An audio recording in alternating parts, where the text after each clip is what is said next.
C'est une première au Québec. Les étudiants ont commencé à voter par anticipation aujourd'hui, directement au cégep ou à l'université.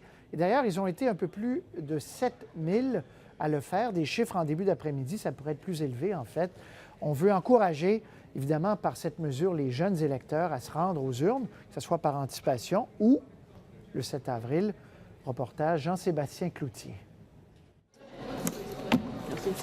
Voilà un des premiers votes déposés pour cette élection québécoise.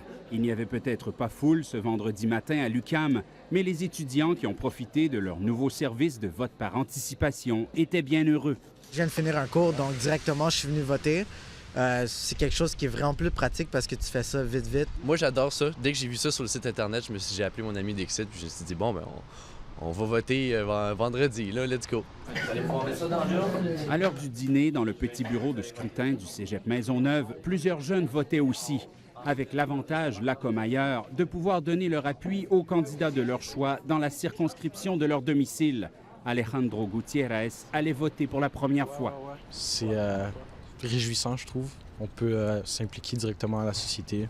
Et le fait que ce soit à l'école, c'est encore mieux. Ça encourage fortement les étudiants à aller voter.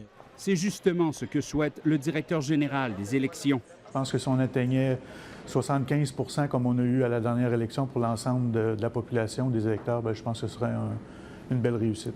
L'objectif est ambitieux parce qu'en 2008, seulement 36 % des 18-24 ans étaient allés voter.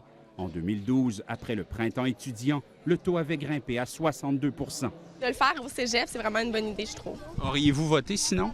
Je pense que non. Sincèrement, je pense que non. Avec l'horaire de travail puis l'horaire du cégep, se rendre, souvent, c'est difficile.